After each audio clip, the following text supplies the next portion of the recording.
18 foot-pounds. It's a little tough, but this ratcheting wrench will definitely help you out in that tight space. Alright guys, this is another case of while I'm in there, I have these two heater or coolant hoses out of the truck, and I am also going to be restoring these. Well, I have restored these. I sanded these down, painted them a engine enamel. These two hoses right here are metal. And then I also wanted to show you I'm replacing these coolant hoses. Here's one of them right there. There is the part number for that.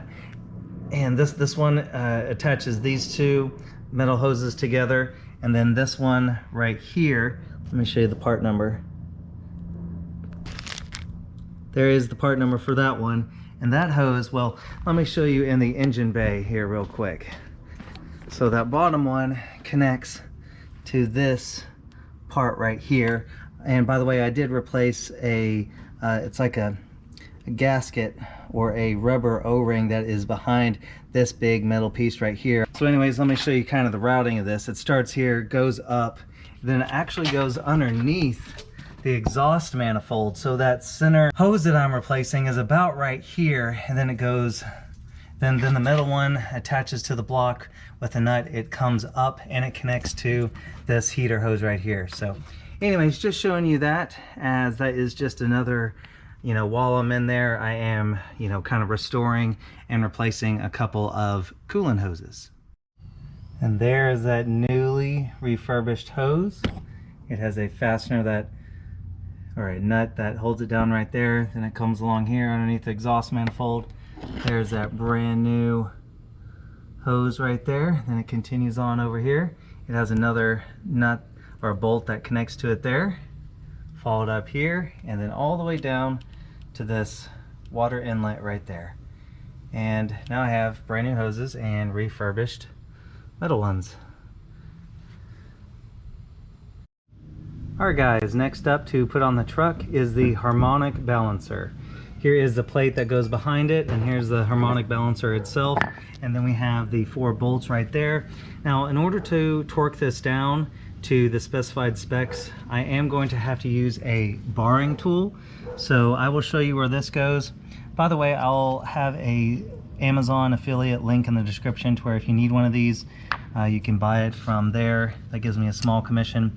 But anyways, we're going to use my long 1/2-inch breaker bar here that is going to connect to this barring tool, and this is going to enable to where the engine doesn't turn over. It kind of stops the flywheel from moving, and therefore the engine will not turn over while we try to torque this down. So let me show you where this goes first, and then we'll torque this down to spec.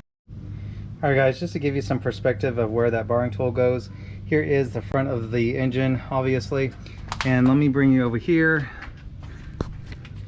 There is the turbo. Right back there under the down pipe underneath the turbo, there is a little window. It's right there. There's a little window that is held on by a couple of small bolts, and you just want to undo one of the bolts and that little window will slide right down.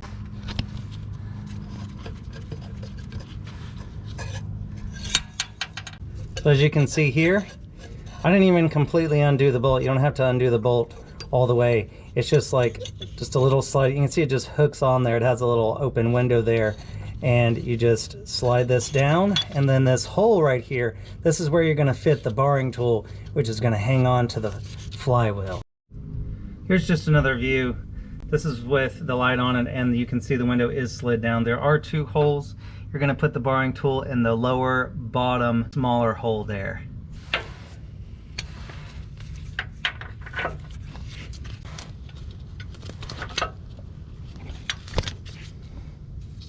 Alright, there we can see my barring tool, and it is also attached to my 1/2-inch breaker bar. Now that that is in there all the way, now we can go and put on the crank pulley. Alright, so you can see this hole right here on this plate. That is going to match up with this part on the crank snout. So we're just going to slide that on, make sure it's all lined up, put it on straight. Be careful of your sensor right here. There we go. So that's just going to hang out there. Now let's get our crank pulley. As you can see, the crank pulley also has a hole.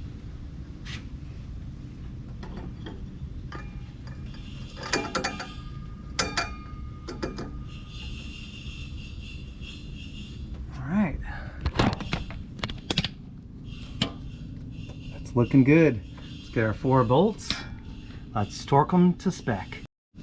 By the way, guys, with this little, I guess you'd call that almost like a dowel, just with that little pin sticking out on the crank, you basically, well, you can't install this wrong. So, you know, just make sure that, you know, the plate goes first. I always start my bolts, you know, hand tight first. Just make sure they're threaded correctly, because you definitely don't want to cross thread these. And then I'm going to come at these with a torque wrench. You definitely don't just want to come at these and just pound them in. This is a crank pulley which needs to be balanced, and it needs to be done properly. All right, guys, I have my torque wrench set to, I actually have it set to 40 foot-pounds. I'm going to actually do this in steps. You don't have to do this. You could go right to the specified torque spec, which is 92 foot-pounds, but sometimes like this, I like to do it in steps. So I'll probably do like 40 and then to 60 and then to the final 92. I also have my 6-point 15 millimeter on here. So I am ready to torque these bad boys down. All right, guys, I have the final setting of 92 foot-pounds. Here we go. We're gonna go in a star pattern.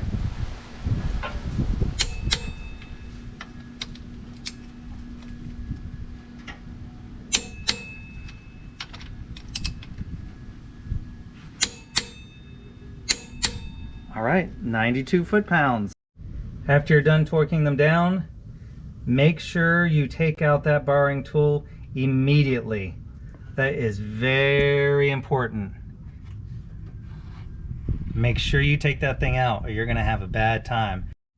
All right, guys, it is now time to install the tensioner, the belt tensioner. This is a Cummins genuine one. I bought this a little while ago, but anyways, you can see that it has like a little dowel pin on it right here, just a little placer for it. So this will just go right on the block as such. You can see right here's the hole for that little pin, and then the bolt will go right through there. 18 foot-pounds.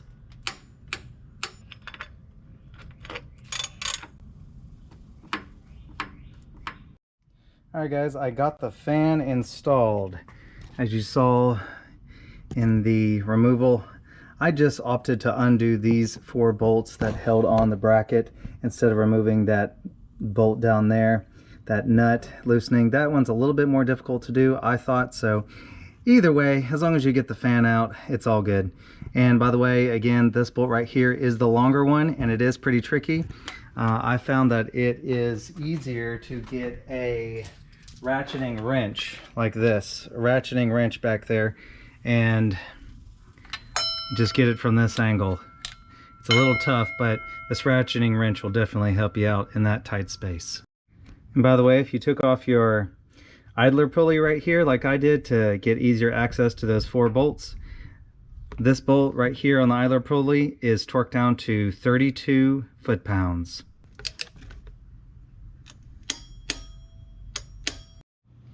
All right, my replacement radiator is a Cullio Rad. Let me show you over here. Here is the old one. I need to transfer all of this hardware over. There's some clips on the old radiator that we need to transfer over to the new one. And then these right here, these are the OEM ones, but this Cullio Rad came with brand new ones, so that's nice. Anyways, looks like a nice, good piece. Alright, so it looks like with this Cullio Rad, they have these radiator holders right here. They include both of those, and also they even include the rubber stands right here. So that's cool. We won't have to transfer over the ones from the OEM radiator. So I got all of the metal hardware transferred over. It's a total of 4 of them, 2 on this side and then 2 on the reverse side. All right guys, I got some nice new Mopar OEM hoses. This is of course the upper hose. This is the lower hose. See, it has a little spring in there. Here are the part numbers. There is the part number for the upper hose.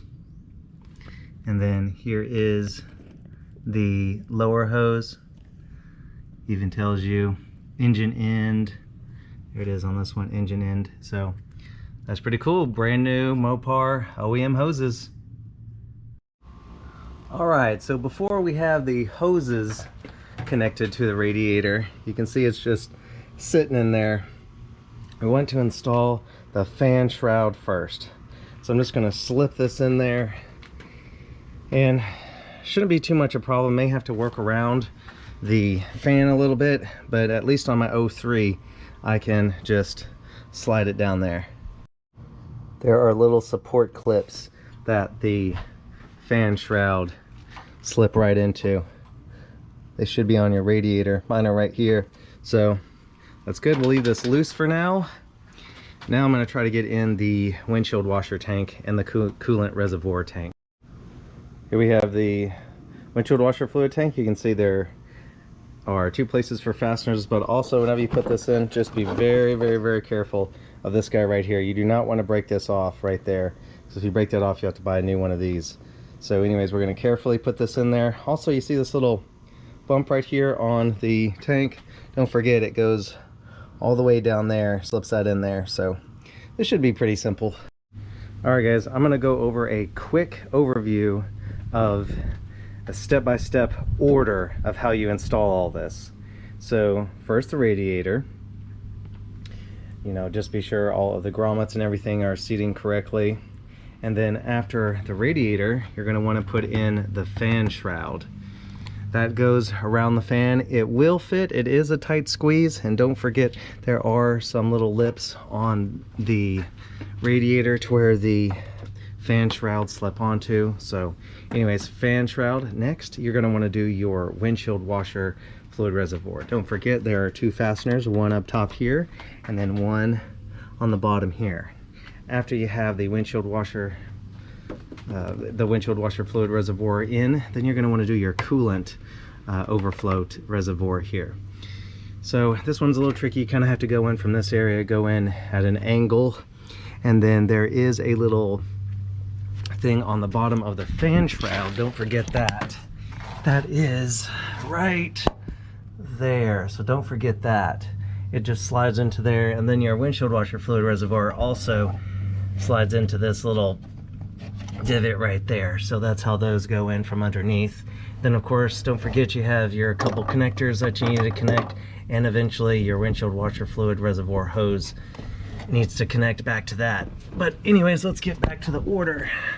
After you have this in, well, actually before you install this, you may want to put on this hose. I did it after I installed it, but all I did was I undid this fastener right here, which is, this is the only fastener for the coolant reservoir, but I undid this fastener, kind of moved this out a little bit, and then you can see you just need to put your hose and route it around these little clips here, and then just connect it to your nipple on your new radiator. So that's where I am right now. Next, I was thinking about putting in the hoses, the lower radiator hose and the upper radiator hose, but I'm thinking I may leave those out until I put in the intercooler pipes, because I think this will give me just a little bit more room, especially in this area right here, because you know the radiator hose comes out here and then it goes that way. It'll just give me just a little bit more working room to put in these, connect the intercooler pipes. So I think that's up next, is to install the intercooler pipes for, you know, to the turbo and then also to the intake. Underneath the truck, also don't forget to feed in your fan clutch wiring. It has a little tunnel right here that it feeds through there. Then this is the lower cover of the fan shroud. It just slides in here, so you have to kind of go up and then go down, and it has some little tabs that make it to where it just kind of slides right in. Just slide into there. And there's a little lip here that you can see. This is where it's right behind this lip on this part. So this is the big fan shroud, and then this is the lower, smaller fan shroud. Then we just have our little clips here. We're gonna put those in here and right in there. So don't forget this piece. This is very important to not only protect from the fan, but also get the fan clutch wiring out of the way so the fan does not clip it. Alright guys, so next I am putting in the intercooler piping. Now, as you can see, I already loaded the intercooler in there. It just rests on this bar right here. There are some rubber grommets in there, so you want to make sure that you get those in there nice and straight. Don't have them folded over or anything. Mine did have some grommets that were folded over, and well, it's a little hard to see in there, but just make sure that those grommets aren't folded over and they go on that bar like flush like this. They should just kind of clamp on there. And then of course the two bolts here with the grommets, and now the intercooler is mounted. So naturally next we need the intercooler piping. As I was just showing you a couple seconds ago, I got some new intercooler couplers, some piping and that is the part number right there. This is a Mishimoto. I just went with Mishimoto basically, you know, really no reason other than it's just kind of a name brand and I expect the quality to be high. So, you know, if anybody knows of another, you know, good product, let me know. But these are the ones I went with. The reason why is, well, the old ones, I've already discovered, if you've seen my boost leak test, one of the older couplers was leaking. It had numerous little holes in it, and well, I just don't want to chance it with these. Let me put these kind of in the light. You can see here, these are definitely thicker. These new ones are 5-ply, you know, and plus these ones are, you know, over 20 years old and just worn out, and I just don't want to chance it. I have had a boost leak before and I don't want to chance it anymore, so I don't know, I just wanted this upgrade. So this is what I went with, and kind of cleaned up my intercooler pipes. They're looking nice and clean. This one obviously already has the couplers on there. It also comes with clamps, so brand new Mishimoto clamps. Guess I'll give those a try. So I'm going to go ahead and now mount these intercooler pipes on my truck. Alright guys, I got a lot done off camera. I believe I left off installing the intercooler pipes. Let me just give you guys a quick hint on how to do that job properly, then I'll catch you up on how's it going here. Well, first of all, you want to get your pipes right through here below your intake, and you want to shoe it in this way. And by the way, you already want to have the clamp installed on the intake horn, and then you also want to have the clamp installed at the end of the intercooler hose right here. And here's the trick. Here's what I figured out in order to get that intercooler on properly and the intercooler pipes properly clamped onto it, because it is difficult to get those on. And this is what I found. As I said, put the intercooler pipes already in there inside the engine bay and have them ready in this position. This one, and then also the passenger side one. Have the silicone couplers already on them, on the pipes, ready to go. And then what you do is you bring your intercooler and you mount your intercooler on part of the frame here. There's two spots. Make sure that the grommets go on flat. Make sure they go on correctly and they're not like folded over, because mine were folded over and I had to make sure that they were flat whenever I installed them on this bar right here. So you want to have those, make sure those are straight, and then what you do is you hold the intercooler and then you shift it forward. You kind of lean into it forward to get it properly mounted on the intercooler right here. So don't leave the couplers on the intercooler, leave the couplers on the pipes. That's what I found to be a lot easier. Try to mount your intercooler as best as you can and make sure that it is towards the couplers. This may take two people. Probably would help you out there if you had a second person, but that's what I found to be the easiest way to mount the intercooler pipes to the intercooler. Now I've installed several other things. As you can see, I have a brand new Mopar OEM AC condenser up front here. I replaced pretty much all of my AC system except for the evaporator. I changed that out about 2 years ago whenever I redid the ventilation system, the actuator doors inside the HVAC system behind the dash. But anyways, I installed everything else on the AC system is new. That's a new dryer or accumulator, whatever you want to call that right there. A dryer is what I think it's called by Mopar. All these hoses, all that's new. Okay, so AC system is new. Also installed my SMB intake. It has a filter on a filter, by the way. If you have one of these, you know that these filters get dirty in less than 10,000 miles. Jeez, they come up with a better design. Anyways, that's on there. And new radiator, new radiator cap, you know, all that stuff is new. I got the windshield washer fluid reservoir on, and then the coolant overflow reservoir on. Now these two, you want to leave these bolts, the bolts that hold this reservoir on, you want to leave these loose, both of these loose, while you are installing the intercooler pipes. Now I would suggest, I didn't find it any other way, but these have to be at least in place, like situated down in there in the engine bay, in order for you to properly get those pipes through there, because if the pipe is there, you're not going to be able to install these two. So just so you know, put them in there, but don't tighten them down just yet. You know, don't tighten any of these bolts. So that's another tip there. Other than that, I mean, the install of all this maintenance is pretty much done. I mean, I also cleaned the battery terminals and all that.